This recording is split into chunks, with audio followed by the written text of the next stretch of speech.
Hello and welcome to the Wonder Baba podcast. My name is Sheena Mitchell. I'm a pharmacist and mum of 3.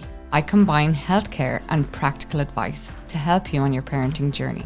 If you enjoy listening to a Wonder Baba podcast, I'd be really grateful if you could follow or subscribe and leave a review. It really helps to support the show. Thank you. I am delighted to partner with one of my all-time favourite products, Saline Plus. This is the world's first 100% natural dry salt therapy device. It's clinically proven to relieve a wide variety of allergens and respiratory conditions. This salt therapy method has been trusted for generations and has become hugely popular worldwide as more and more people recognise the superb results achieved from a natural and non-invasive method. This device will help you breathe easier and sleep better. The intention of this week's episode was to share a mother's experience of RSV. Actually, what happened was so much more. Today, I chat with Sinead Hingston-Green, and we chat about her little boy Alby's experience of RSV. But as with every one of my Real Lives episodes, there's so much more to real life than just the presentation of an illness. We chat about how hard it is for Sinead to see a child sick now, after the loss of Jeff, her husband, in tragic circumstances about 11 years ago. At the time of Jeff's death, Sinead was 19 weeks pregnant with her beautiful daughter. Since then, Sinead has met Michael, and they have 2 more beautiful children. But before the birth of Alby, Sinead tragically suffered from 4 miscarriages. Obviously, all of life's experiences and life's losses shape who we are today, and it was incredible to hear about the emotional impact that has when Sinead is dealing with a child with illness. Sinead is a wonderfully practical mum, and throughout this episode we talk so much about the issues surrounding RSV and how long it normally takes to present itself and its relationship with bronchiolitis and what happens to your baby's airways. We also chat about how to help spot RSV and bronchiolitis through breathing patterns and other warning symptoms. Sinead shares her whole story, and I'm very glad to say that little Alby pops on to help present his side of things. So at points of this, obviously, baby Alby is chatting in the background.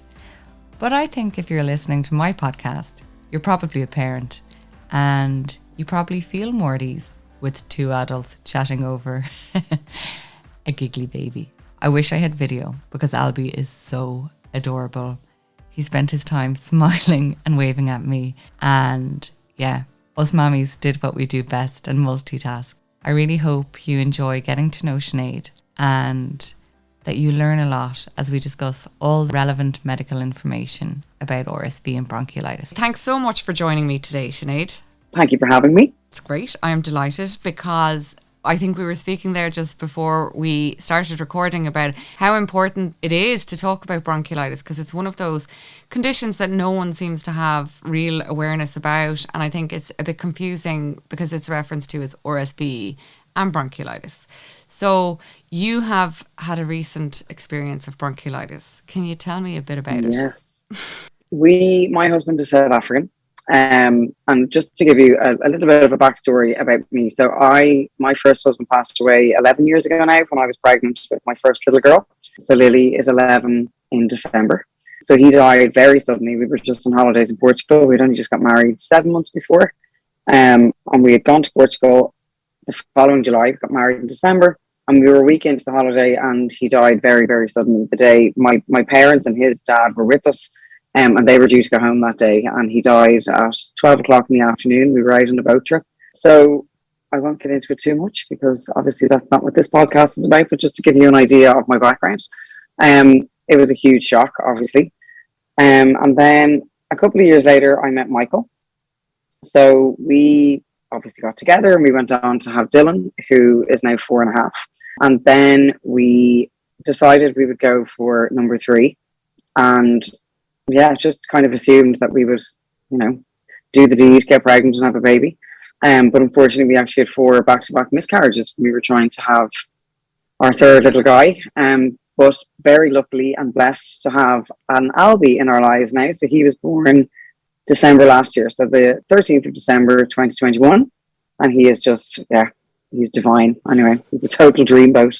But Michael is South African. So he turned 40 this year, and I decided that we'd book flights to head over to his mates for his 40th. So we went over in April for Easter, and I got on the plane. We all got on the plane. Everything was fine. You wore your masks as much as you possibly could on the flight.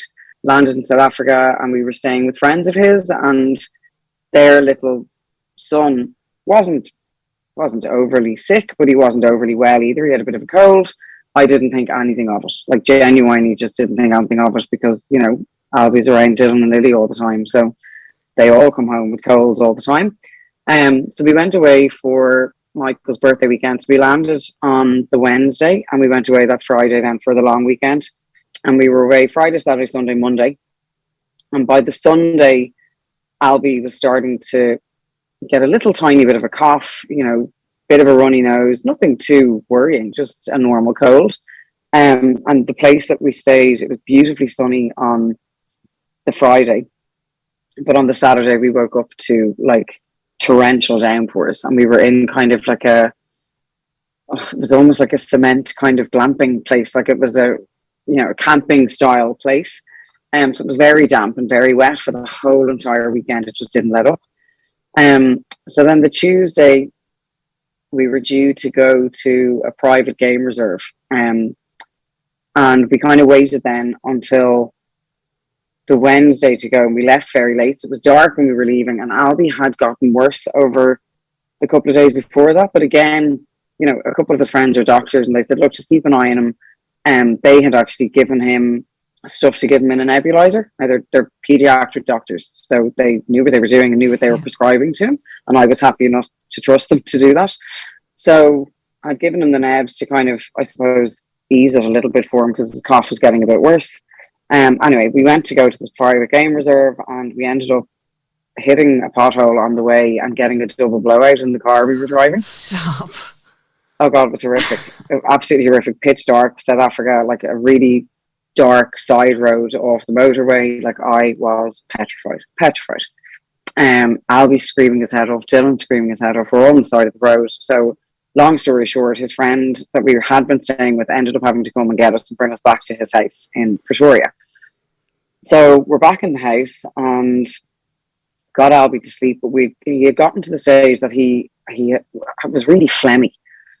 So every time I fed him, I was still breastfeeding at the time. Every time I fed him, he'd feed fine, but then he'd cough and he'd literally just gag it all up, and like projectile gagging this feed back up again. So it was like it was going down, but it wasn't able to stay down because it was too much phlegm. So I was getting a bit more worried about him. His temperature wasn't overly high at all. Like, it was 38.1 maybe. Like, there was no alarm there for me either. And then a couple, like, his friends were saying, look, you know, it could be RSV. So, and I was like, it could be what? Like, I had never heard of this thing before in my life. And I was worried it was COVID. So we'd done a COVID swab, and that was negative. So I was like, God, you know, it's really strange. Like, the first thing that jumps into your head when they start coughing and nose going. Yeah. So we had actually seen, I forgot this bit, just before we left to go to the game reserve, we had seen one of Michael's friends' colleagues in the pediatric hospital in Pretoria. So I brought Alby into her. She had said, look, and she had given me a whole load of prescriptions and said, look, I don't know if I'm happy with you going. And then she rang Paul, his friend, and Paul was like, they're only an hour away. And she said, okay, fine, go. But if he gets any worse, you'd come straight back. So this was, just before we had left to go to this place. Anyway, ended up coming back into her then on the Thursday, and said, look, I'm going to send you to a physio and hopefully it'll clear the phlegm. So I said, perfect. So went to the physio appointment, and I was dead late. We went to the wrong place first, because obviously we're in South Africa and I'm literally all over the shop. And when I got there, I was in just this like bag of sweat. I think 10 minutes late for the appointment. The physio was not impressed with me at all, because obviously it was late in the afternoon. And I literally just stood there and went, if you can't take him, that's fine. But like, please don't stand there and judge me for being late. And I just burst out crying. I was like, I have this sick baby. I'm doing my best. Like, I was just going, please don't judge me for being late. I'm trying. The stress. So we had, Oh my God, total stress. I'm not knowing at this point what was going on with him, really. Like, he had the nebulizers, they didn't seem to be helping. So she did her physio on him. He was hysterical for most of it until the end, when he finally coughed up, obviously, what was bothering him, what was making him cough. And I found the physio fascinating, the way they did it on the babies, like, the way they patted them and all the rest. I know they don't do that here. But, I need to say, we were in South Africa and they do things very differently over there. And do you know what's interesting about that? Because they use that type of physio really frequently on cystic fibrosis patients here. And it does, because cystic fibrosis, they get an awful lot of excess mucus and thick mucus down in the lungs. Yeah. And physio can be the only thing to help loosen that. And it becomes part of, the baby's carer's day, first thing in the morning, try and lift that mucus. Yeah. Bronchiolitis is really tricky because often it's a dry cough. So, no mucus on the chest. But as you said there, because it's associated with a runny nose, all of a sudden you have this nasal drip and it can just, be. But he was just full of phlegm. Like, he just, nothing was staying down because he was so full of phlegm. So she did the physio and he, again, at the very end, just vomited everything. And he just stopped crying and it was like smiling again. And it was like whatever was blocking had relieved and he was just happy again. So before we left, she said, look, I'm really just not happy with him. Like, he was only 4 months old. And she said, I would like you to go over to A&E over in the main hospital again and just get them to give him a once over. I'm just not happy with him. I'm not happy with his breathing. I'm not happy with how upset he was when you got here. Like, it's great now that he's happier. But she said, look, I would rather you went back over and just had him checked out. And I was like, absolutely no problem. So we walked outside and he literally got sick everywhere, started coughing, but to the point that he couldn't actually catch his breath because he was coughing so much. And it just gave me an awful fright. So we went back over to the hospital again. Michael had the other two. And like, I'm on my own here again, sitting in the hospital. It just kind of brought back all the trauma from the miscarriages and being on my own in hospital. Like, it was really hard. So we went into A&E and thankfully the consultant that had seen us the couple of days before had come down.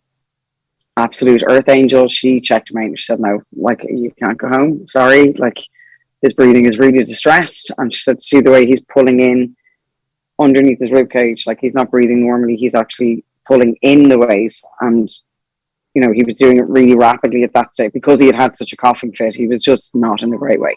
But yeah, so they kept us in and they had him on oxygen very quickly after checking him out. They did swabs and they did a chest x-ray. And like, to be fair, they were so thorough, like, with all of the things that they did for him. And it came back that he didn't have COVID, he had RSV and bronchiolitis. And I am going to have to just run up and grab him, if that's okay. Absolutely. He's going to join us. Hello, Alby. Hello. He's just gorgeous. He's just got he's not ready to wake up. He won't stand up. You always know when he's still tired. He's like, cuddle me. Entertain me. Yeah. I was bored up there. Literally half an hour. God. I know those days. I beg your pardon. Yeah, so she told us that we'd have to stay the night anyway, but I knew by her that we would be staying a lot longer than one night. So we were checked in, thankfully. Extremely busy. The hospital was absolutely full of tiny little kids with RSV. And thankfully, again, got a private room, which was amazing because we ended up being in there for 6 nights. Wow. So the day after we got there, I think we probably hit the peak. The kind of morning after was absolutely horrific. He just kept coughing and he kept, at that stage, it was almost like dry retching because he was struggling to keep anything down. Now, I was exclusively breastfeeding, so I just offered him feeds as much as possible in the hope that he'd keep some of it down. And to be fair, he did well with the feeding. Like, his appetite never really went away, but it was just trying to get him to keep it down. that can be an easier thing when you're breastfeeding, because you can do little enough, and rather than absolutely. Sometimes Well, it can be they hard. brought in a cot, and I just said, look, there's no point in you bringing that into the room. He's not going to stay in it. So I kind of made like a cot bed, I suppose, the two of us, and then they actually brought in an adult bed with the big sides on it, and the two of us just basically camped out there for the week. And there was a lot of skin to skin, and like he had oxygen on, so it was really hard. You had to maneuver that all the time, or like the tubes for it. And he had physio twice a day, which it was a godsend. Like if he didn't have that, he'd spend a whole night kind of gagging and retching, and he'd have his physio in the morning, and he'd be like a new baby for a few hours until it built back up again. Yeah. And then he'd have more physio in the afternoon, and again like a new baby. Like it was just. And how many days in was that Thursday? Was that 5 days in maybe to the start of kind of symptoms? So he was symptomatic on the Sunday. So 4 days in. And that's really typical. And that's where it's tricky, because you're at home dealing with what you think is a cold or whatever, just a normal little kind of bug. But bronchiolitis peaks at 3 to 5 days. And that's and it was like clockwork. Yeah. And I know, like, because this is the one situation that you kind of say to parents, actually set your alarm and go in and check on your baby during the night. Whereas normally you kind of wake when they wake, and, you don't really want to, be losing any sleep, because babies are awake often enough anyway. But it's no harm, because like you said there's a lot you can do. You can visually see the breathing deteriorate with the... Yes, Alby, that's right. You can see the breathing, go in, you can see their chest raise, and they're really, I suppose, part and parcel is the risk of dehydration. So you can have a little feel of their head to make sure that the soft spot isn't sunken. And, it's hard because you're trying to assess so many things. I can't imagine the fright you had, as you kind of started to realise things were deteriorating at that 3 to 5 days. Yeah, I think when we hit the worst day, like, I don't know. I mean, I think the average person is just like, oh, it's fine. It'll start getting better from here on in. But I tend to go to dark places. That's understandable. I suppose the reality is for me is that, like, God, he could die, and I'm away again. I'm in a foreign country, and I'm back in the hospital, and I'm like, oh my God, I can't do this again. This real fear of, like, sorry, can babies die from this thing that I've never heard of before? Like, and the reality is, if you've no idea. One baby could actually be okay with it, but the next baby might be very, very ill and end up in ICU with it.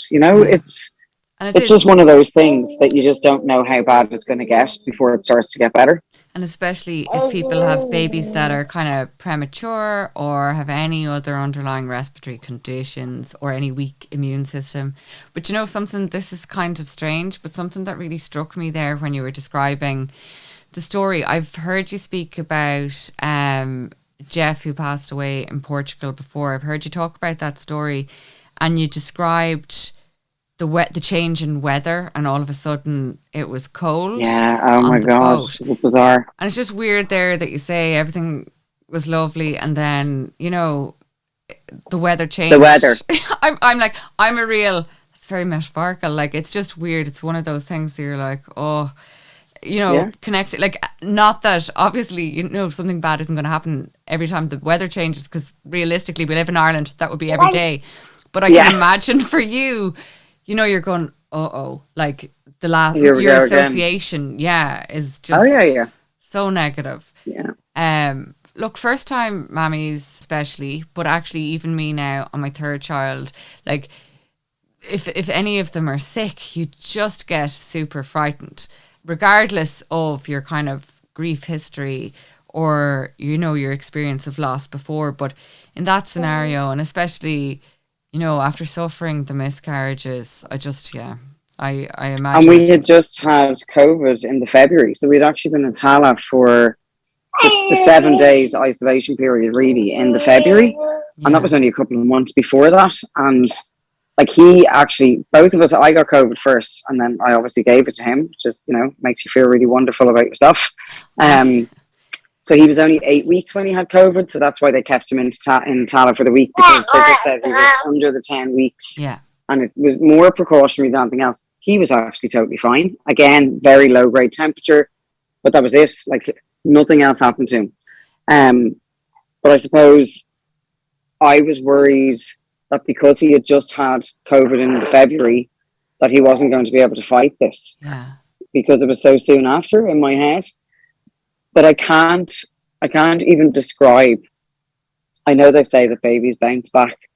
Like after he reached the peak on that awful day that we had of him really just coughing and just being so full of mucus constantly, they had to do the saline wash. Yeah. I think twice that day because he just couldn't shift himself. And literally the day after, like he just started to come back again, and I was like, "Oh my god, this is like insane!" Just like that, it's like they go to the worst place, and then all of a sudden the bounce back is just incredible.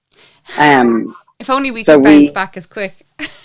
Oh, I know. I remember crying. I cried for the whole night.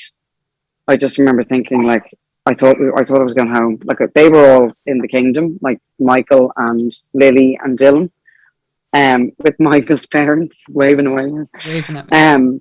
They were all in the kingdom, like a resort, and they were ages away from me. So Michael wasn't coming in to visit at that stage. So they were gone too far away to be able to come back and visit. So all of Michael's friends, to be fair, spoiled us rotten, and they sent stuff into us. But you couldn't have anybody else in the ward because the ward was absolutely riddled with RSV. So I just sat and cried, and they said, "Look, we're going to have to put him back on the oxygen." And I was like, "Okay." Like part of you is like, "Oh my god, that's fine," because obviously he needs it. Yeah. But the other part of me was just absolutely devastated. And I just remember the loneliness being in there.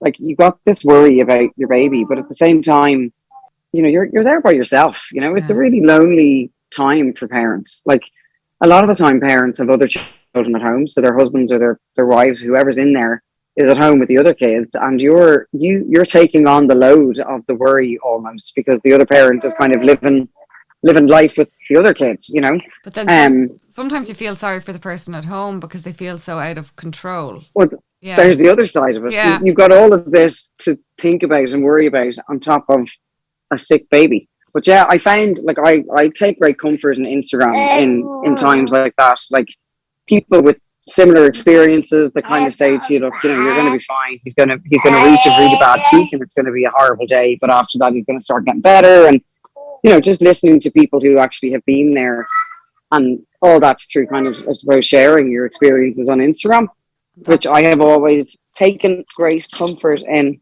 But yeah, it was just really scary because I had never heard of RSV before. I'd never been told about it. I don't ever remember getting a leaflet or anything about it at any checkup, even with Lily and Dylan. Like, this is my third baby. I don't ever remember hearing those 3 letters to do with any of my kids before. And like now it's funny that this year we had it in April in South Africa really bad, and now there's loads of awareness being raised about it now, which is amazing because so many people have messaged and said, "I've never heard of this. What is this thing?" Yeah. So actually it's probably worthwhile. You've done a lot of information things on it, but what is RSV? So this, for people listening to this who didn't catch the last episode, just have a little flick back because I go into it in a lot of detail there. But basically, RSV is respiratory syncytial virus, and it causes inflammation and irritation in the bronchi, basically, in your baby's lungs. And because of that inflammation, they can really struggle to breathe. But it also comes with symptoms like blocked nose, you know, a bit of a low-grade fever, dipped appetite, that kind of thing. So dehydration can be an issue with it. The fever is never usually too bad, too extreme like other conditions. But bronchiolitis is, I suppose, the presentation of RSV in the lungs. So you have the virus RSV, and what it does to the lungs is called bronchiolitis. So they both come together. So RSV is the leading cause of bronchiolitis. It's not the only cause. So the symptoms in the lungs are bronchiolitis, and that inflammation and that difficulty to be able to get the right levels of oxygen into your baby's bloodstream, basically. So I suppose the performance of the lungs are impaired. And a lot of children will have RSV by the time they are 2. That's the normal kind of age group that they would have had it and had immunity. Some children, it'll just look like a normal cold and you won't even know they had it, and they'll have developed immunity. But now what I'm finding, so say if we take the last 3 weeks as an example, and even last year the rates for RSV were something like 3 to 4 times higher than pre-COVID times. This year, wow, the first 2 weeks, so week 39 and 40, they were like 15% up on last year, which was already really, really, really high.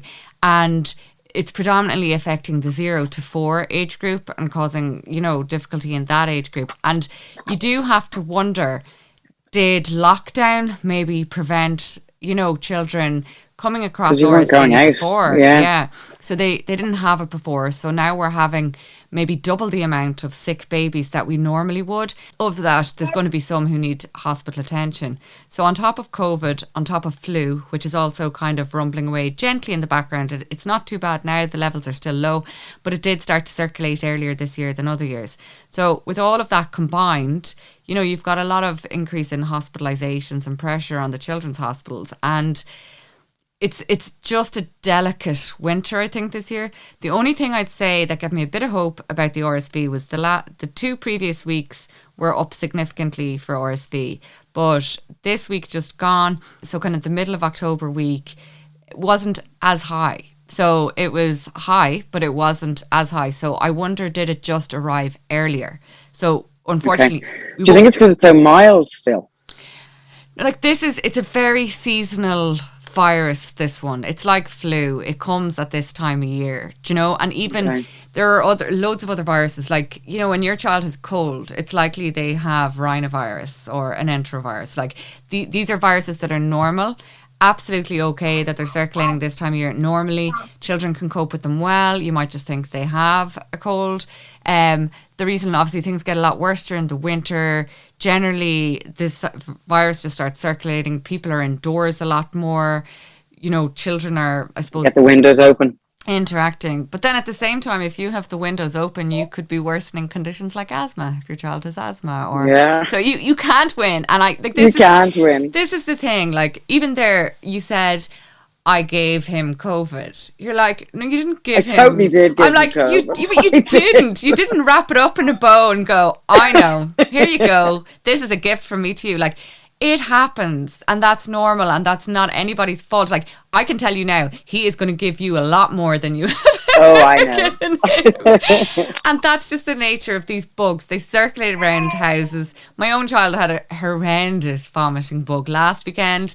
I never really had such a kind of horrible experience of it before, and she was just 12 hours and it just did not stop, and God bless her, she was crying, she wanted to go to sleep and she couldn't because she was just constantly vomiting.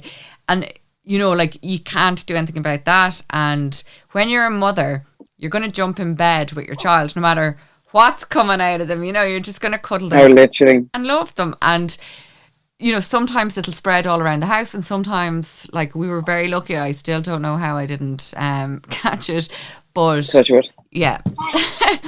Dylan's the only one in this house that hasn't had COVID. We all got it. He's still, I think it's the ginger hair. I think he's just invincible. There might be something to that. Because my child had COVID, I slept in the bed, didn't get her. I'm immunocompromised. I'm one of the people at risk of COVID, and I'm like, how? I've worked obviously in the pharmacy the whole way through the pandemic. No days out. I still haven't caught it. I think they need to do research in. You've not got it? No. And like, that's my husband... Maybe you're asymptomatic. Maybe you're one of them. Maybe you had it and you just had no symptoms. I'm a testing lunatic. If anyone in the house has it. Okay. Because I'm so conscious, I'm going into work. Say at the moment we're vaccinating the over 65s and the at-risk group. So I'm like, I would never not test if there was a hint of it in the house. But yeah, we're few and far between at this stage. Yeah. It's so hard because we're at the stage that we're like, is he sick enough for me to go to the doctor?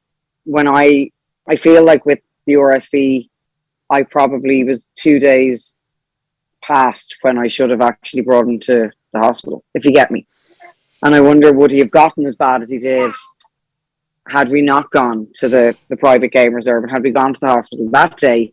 I know shoulda, woulda, coulda. I do know that, and there's always going to be the parental guilt that comes with it all. But what would you say, like, so in normal circumstances of a baby, like he was 4 months old, so he was 16, 17 weeks old. Mm-hmm. Like, when do you go? When does a parent need to go to a doctor? Yeah. And that's really important because, first of all, even if you had brought him earlier, all they would have done and been able to do, and all they can do for bronchiolitis, is symptom relief. Okay, so they would have had him on those nebules that help relieve breathing.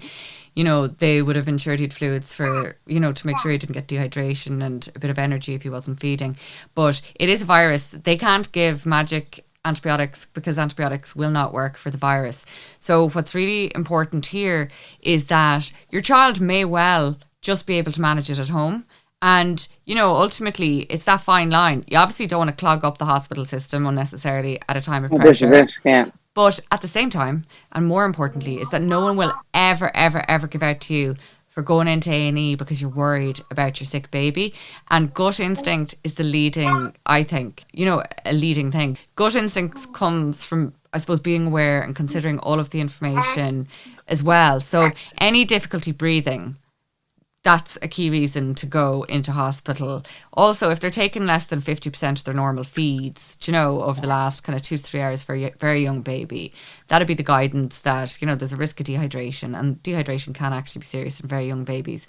So you're also... And when they're working harder to breathe, they're more tired. So they don't want to feed as much because they're tired, because they're working so hard to try and breathe. Yeah.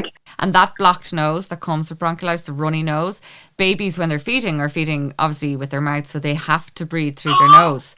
So definitely using something like a saline nasal spray before feed can actually help clear the nasal passageway. So at least just for temporarily, so that they can breathe through their nose to have their feed. To have the feed, yeah. And that can just help keep them on top. If they're very tired and irritable, that's another thing. Like if they're falling asleep when they wouldn't normally, or like there a few minutes ago, you know, Alby was waving away at me, you know, responding to normal interaction. That's good. If they stop being capable of doing that, or they're just falling back asleep when they wouldn't normally, that's important. You need to kind of react to that. And then, as I said there, temperature obviously normally isn't a huge issue with bronchiolitis, but in rare cases it can be, or it can be a sign of other conditions. And even look, there's viral meningitis and everything going around at the moment. Now, viral meningitis is very different, and I would implore people to listen to. I have an episode, if you just look through the episodes, there's one called Please Listen and Act for Meningitis. I go through it a lot there because they're very different symptoms, and it has a very quick onset. So you're talking kind of a few hours of rapid deterioration before, whereas with bronchiolitis, it's 3 to 5 days before. 3 to 5 days, yeah. The worst happens. And because of that 3 to 5 days, you're kind of going, oh, look, this is fine. They must be nearly at the tail end of it. And then you go, well, this is it. And we'll ride the wave. And, you know, he must be nearly over it now. We've had it for a few days. Or you might have one morning. So the morning we left to go away for the couple of days, he seemed much better, much better. But by the evening then, it's like he had nosedived. Now, I don't know whether it was the events of the day or what, but like just that evening, he got so much worse. And then the following day, then we went back to the consultant, then to the physio, and then landed ourselves in A&E. This kind of false sense of security of like, oh no, we're good, we've ridden it now and it seems to be getting better. And then all of a sudden, bang, he just hit a wall and really struggled then. For 2 days of treatment and oxygen to give his lungs a break, he was like a new baby again with the physio. Now I know the physio obviously isn't done here, so I don't want to dwell too much on that.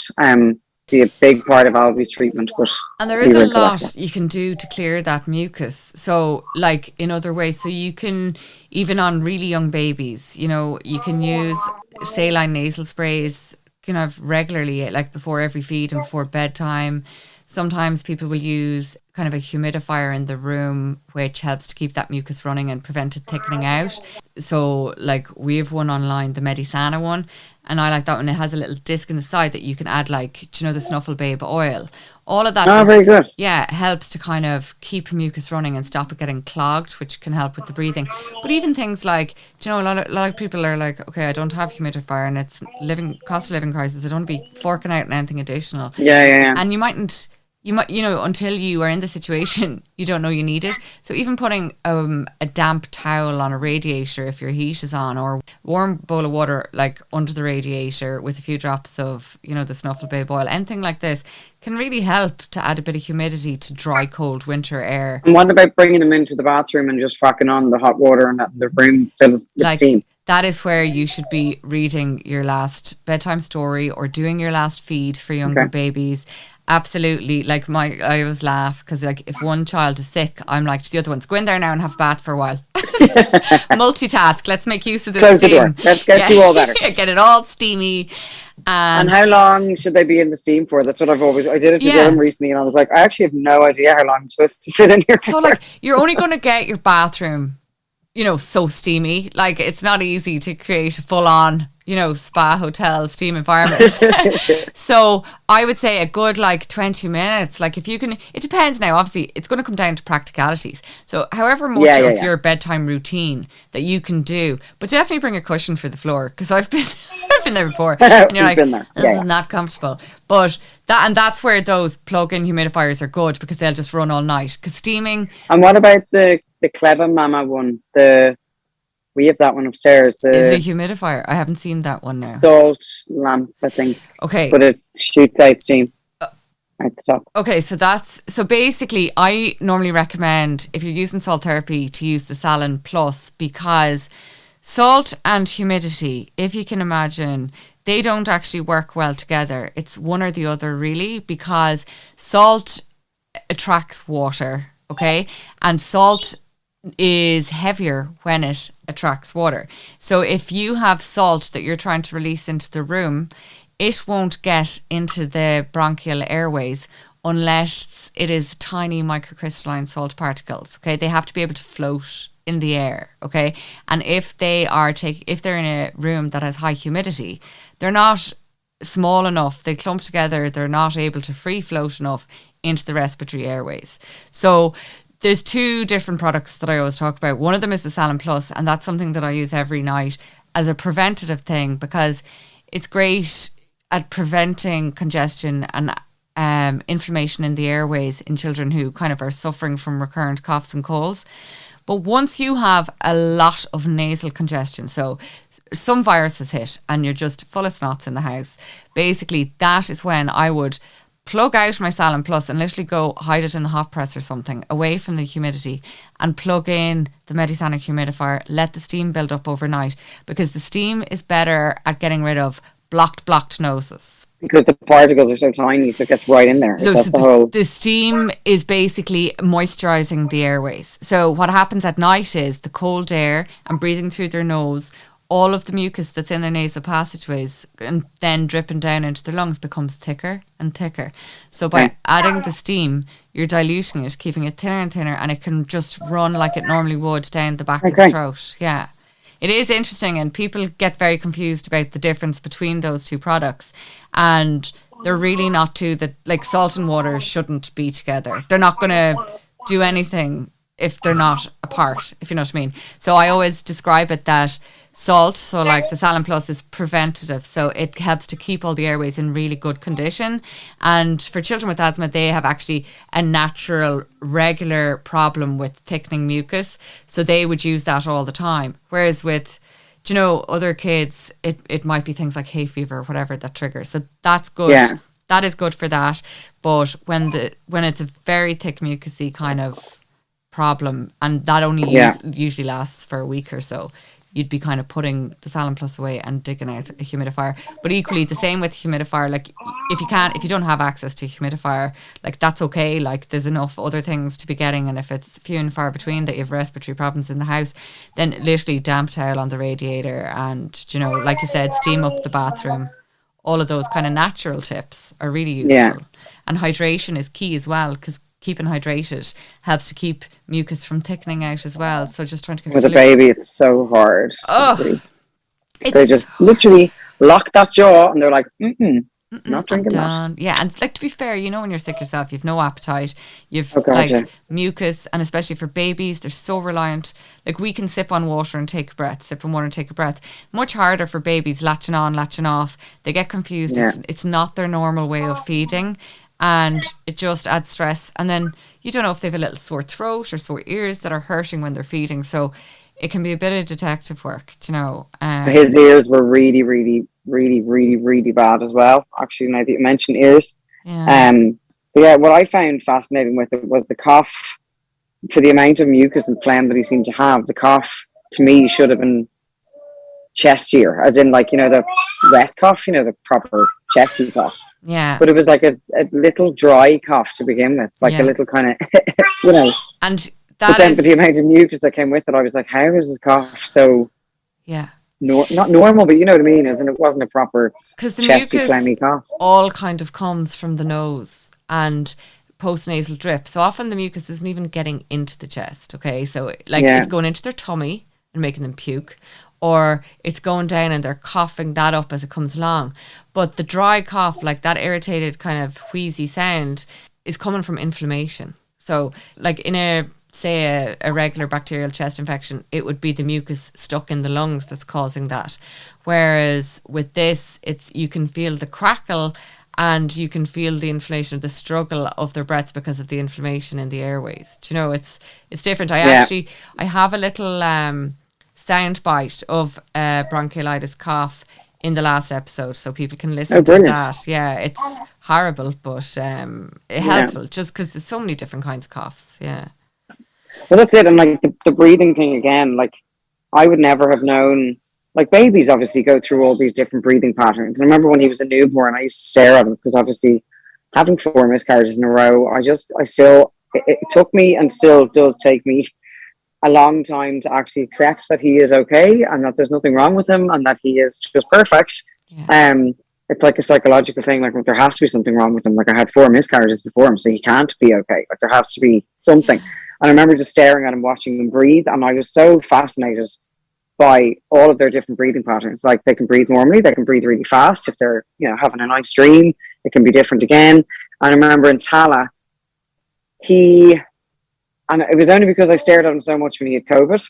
And I remember saying to the doctor, like he stopped breathing for like a few seconds, and then he took this one big breath, and he was like, that's perfectly normal for a baby of 8 weeks to do that. And I was like, what? And he was like, babies can stop breathing for 20 seconds and then they can start breathing again. And it's a perfectly normal breathing rhythm for them to, and I was like, what? But I had never sat watched him breathing that for any prolonged, but there was only the 2 of us sitting in the hospital. So I used to just sit there, just stare at him. And he was like, it's normal for him to not breathe for a few seconds and then take breath. That's what babies do. Yeah. And only for the friend, like Michael's friend, who told us to keep an eye on his breathing and how he's breathing. Again, it's something I would never have known to look out for, because I just assumed that because he wasn't feeling well, that he was breathing a bit heavier than normal, but he wasn't. He was pulling in. His lungs weren't filling at all with air. And you have a really good struggling video of that on your Instagram under RSV and Highlights. Yeah, it's Alby, Yeah, get people to look at that, because it does show it really, really clearly. It's really good.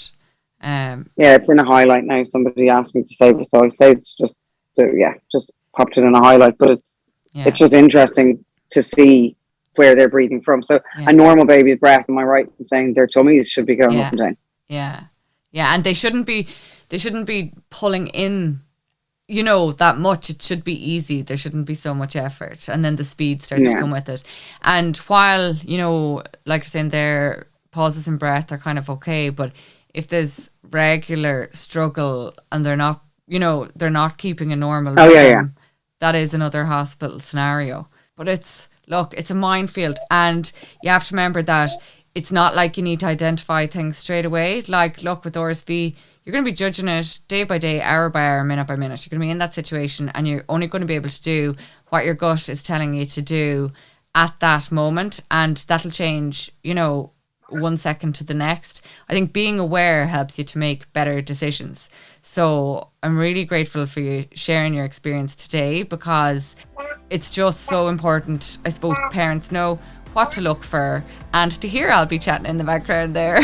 Sorry, I did think he would sleep for the hour of the chat, but no such luck. I would just like to say I think he contributed a lot, and look what happens when you come out the other side of RSV and bronchiolitis. Well, this is it. Thank you so much, Sinead, for joining me today to help increase awareness on RSV. Thank you for having me.